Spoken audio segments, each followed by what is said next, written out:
एक बार बरसाना में भयंकर अकाल पड़ा। लोगों के पास खाने के लिए अनाज भी नहीं बचा। इस समय भगवान के एक शुद्ध भक्त विचार करने लगे कि इस परिस्थिति में मधुकरी कैसे की जाए। अतः उन्होंने बरसाना छोड़ने का निर्णय लिया। लेकिन बरसाना छोड़ने से तो अच्छा है अपने प्राण त्यागना। ये भक्त अभी ऐसा सोच ही रहे थे कि अचानक उनकी कुटिया में एक नन्ही सी बालिका का आगमन हुआ। उस बालिका ने इस भक्त से बरसाना छोड़कर जाने का कारण पूछा तो उन्होंने अपनी समस्या उस कन्या के आगे रखी।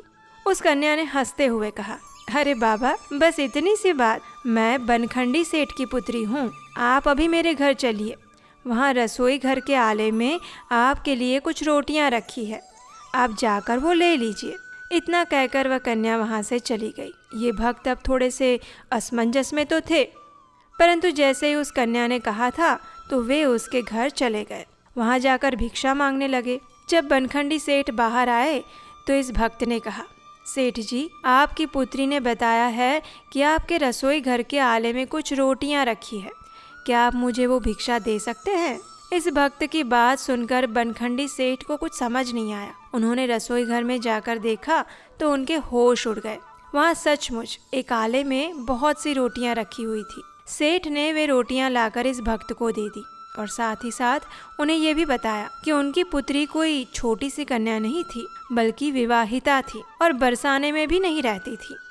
ये सुनकर वह भक्त समझ गए कि वे छोटी सी कन्या और कोई नहीं अपितु स्वयं श्रीमती राधा रानी थी। फिर तो ये प्रसंग आग की तरह पूरे बरसाने में फैल गया। वहाँ रहने वाले सभी साधु सेठ बनखंडी के घर पर ही भिक्षा मांगने के लिए आने लगे और आज भी उनके वंशजों का कुटुंब बरसाना का सबसे समृद्ध और संपन्न परिवार है। तो आखिर कौन थे ये भक्त जिनके लिए स्वयं श्रीमती राधा रानी ने प्रसाद की व्यवस्था की थी? तो ये और कोई नहीं अपितु महान गौड़ीय वैष्णव आचार्य शिरोमणि श्रील जगन्नाथ दास बाबाजी महाराज थे। इस धराधाम पर वे 1750 से 1770 के बीच में बांग्लादेश में स्थित तंगेल गांव में प्रकट हुए थे। बरसाना का वृषभानु कुंड उनका निवास स्थान हुआ करता था। उन्हें धाम से इतना प्रेम था कि वे 6 महीने ब्रजमंडल में और 6 महीने नवद्वीप मंडल में रहते थे। श्रील भक्ति विनोद ठाकुर ने उन्हें सार्वभौम की उपाधि से अलंकृत किया था।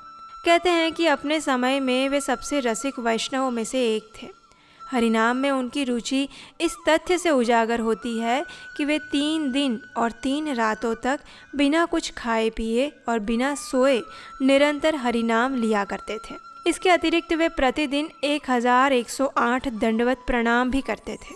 श्रील जगन्नाथ दास बाबाजी महाराज चातुर्मास के नियमों का भी बड़ी सख्ती से पालन करते। प्रथम मास में वह दिन में एक बार केवल 4 केले ग्रहण करते, दूसरे महीने में केवल कुछ अमरूद ग्रहण करते, तीसरे महीने में केवल एक बार छाछ लेते थे और अंतिम महीने में केवल एक समय उबले हुए केले के फूल और वो भी बिना नमक के। चलिए अब इनके जीवन की कुछ प्रमुख लीलाओं का श्रवण करते हैं।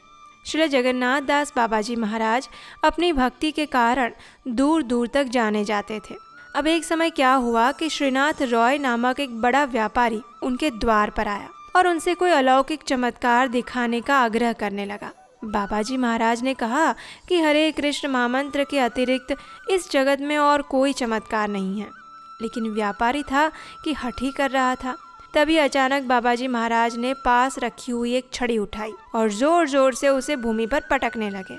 जब श्रीनाथ रॉय ने उनसे ऐसा करने का कारण पूछा तो उन्होंने बताया कि वृंदावन के राधा कुंड के पास श्रील लोकनाथ गोस्वामी की समाधि पर एक बकरी आकर तुलसी के पौधों को खा रही थी। वो उस बकरी को वहां से भगाने के लिए छड़ी का प्रयोग कर रहे थे। श्रीनाथ रॉय को इस बात पर विश्वास नहीं हुआ कि कैसे बाबाजी महाराज को नवद्वीप में रहते हुए ये जानकारी लग गई थी कि श्रील लोकनाथ गोस्वामी की समाधि पर क्या हो रहा है। आश्वासन के लिए उसने अपने एक संबंधी को तार भेजा जो कि वृंदावन में रहता था और उस व्यक्ति ने इस बात की पुष्टि की कि एक बड़ी सी जंगली बकरी श्री लोकनाथ गोस्वामी की समाधि स्थल पर आकर तुलसी के पौधे वास्तव में उखाड़ रही थी। लेकिन अचानक से एक छड़ी की आवाज़ सुनकर वो वहाँ से भाग खड़ी हुई। ये सुनकर तो जैसे व्यापारी के पैरों तले से धरती खिसक गई और वो तुरंत बाबाजी महाराज के पास गया और उन्हें समर्पण कर दिया। जगन्नाथ दास बाबाजी महाराज की ख्याति के कारण बहुत से लोग उन्हें दान में धन देते थे। एक बार उन्होंने अपने निजी सेवक बिहारी से एकत्रित हुए धन से रसगुल्ले खरीदने के लिए कहा। भला उनके जैसा एक विरक्त भक्त रसगुल्लों का क्या करेगा। जब बिहारी रसगुल्ले खरीद कर ले आया तो बाबाजी महाराज ने उसे ये सभी रसगुल्ले धाम की गायों को खिला देने के लिए कहा और इस प्रकार धाम वासियों के लिए उनका स्नेह अद्भुत था। ऐसी एक अन्य लीला में जब बाबाजी महाराज प्रसाद ग्रहण कर रहे थे तो उनकी थाली से कुछ श्वान भी खाने लगे। तब उनके सेवक बिहारी ने उन्हें वहां से भगा दिया। अब ये सब देखकर बाबाजी महाराज क्रोधित हो गए और बिहारी से कहा कि वह उन श्वानों को वापस लेकर आए, अन्यथा वे प्रसाद ग्रहण नहीं करेंगे। तब बिहारी बड़ी मुश्किल से उन सभी श्वानों को ढूंढ कर लाए और बाबाजी महाराज ने उनके साथ मिलकर प्रसाद लिया। जब बाबाजी महाराज की आयु 100 वर्ष के ऊपर हो गई तब उनका शरीर एक अर्ध चक्र के समान झुक गया। वे अपने शरीर के अंगों को भी हिला नहीं पा रहे थे, यहाँ तक कि उनकी पलकें खोलने के लिए भी सेवकों की आवश्यकता पड़ती। उनका प्रमुख सेवक बिहारी उन्हें एक टोकरी में उठाकर एक स्थान से दूसरे स्थान पर लेकर जाता था। जब वे 142 वर्ष के हुए तो श्रील भक्ति विनोद ठाकुर उनके पास श्री चैतन्य महाप्रभु की अवतरण स्थली के बारे में जानने के लिए गए।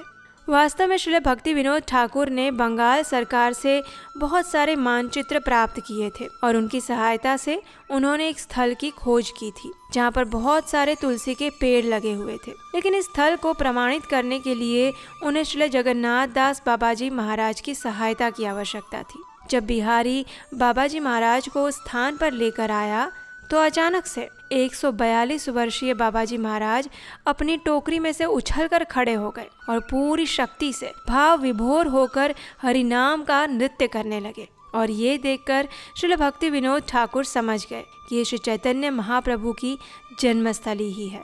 जनमानस को कृष्ण भक्ति की ओर अग्रसर करने के लिए बाबाजी महाराज ने अपना सारा दिव्य ज्ञान श्रील भक्ति विनोद ठाकुर के हृदय में स्थानांतरित कर दिया था और अंत में 144 वर्ष की आयु में श्रील जगन्नाथ दास बाबाजी महाराज ने इस धराधाम को छोड़कर गोलोक वृंदावन धाम में लौट आए। श्रील जगन्नाथ दास बाबाजी महाराज राधा कृष्ण की नित्य लीला में रसिक मंजरी हैं। आज उनके तिरोभाव दिवस के उपलक्ष्य में हम उनके चरण कमलों में यही प्रार्थना करते हैं कि वे हमारे हृदय में भी भक्ति का दीपक प्रज्वलित करें, जिससे हमारे हृदय में स्थित सभी अनर्थ नष्ट हो जाए और शुद्ध कृष्ण प्रेम जागृत हो जाए। तो चलिए आज उनके गुणगान में इस श्लोक का उच्चारण करके हम इस कथा का यहीं समापन करते हैं। गौराविर्भाव भूमेस्त्वं निर्दिष्ट सज्जन प्रियः वैष्णव सार्वभौमश्च श्री जगन्नाथाय ते नमः। हरे कृष्ण।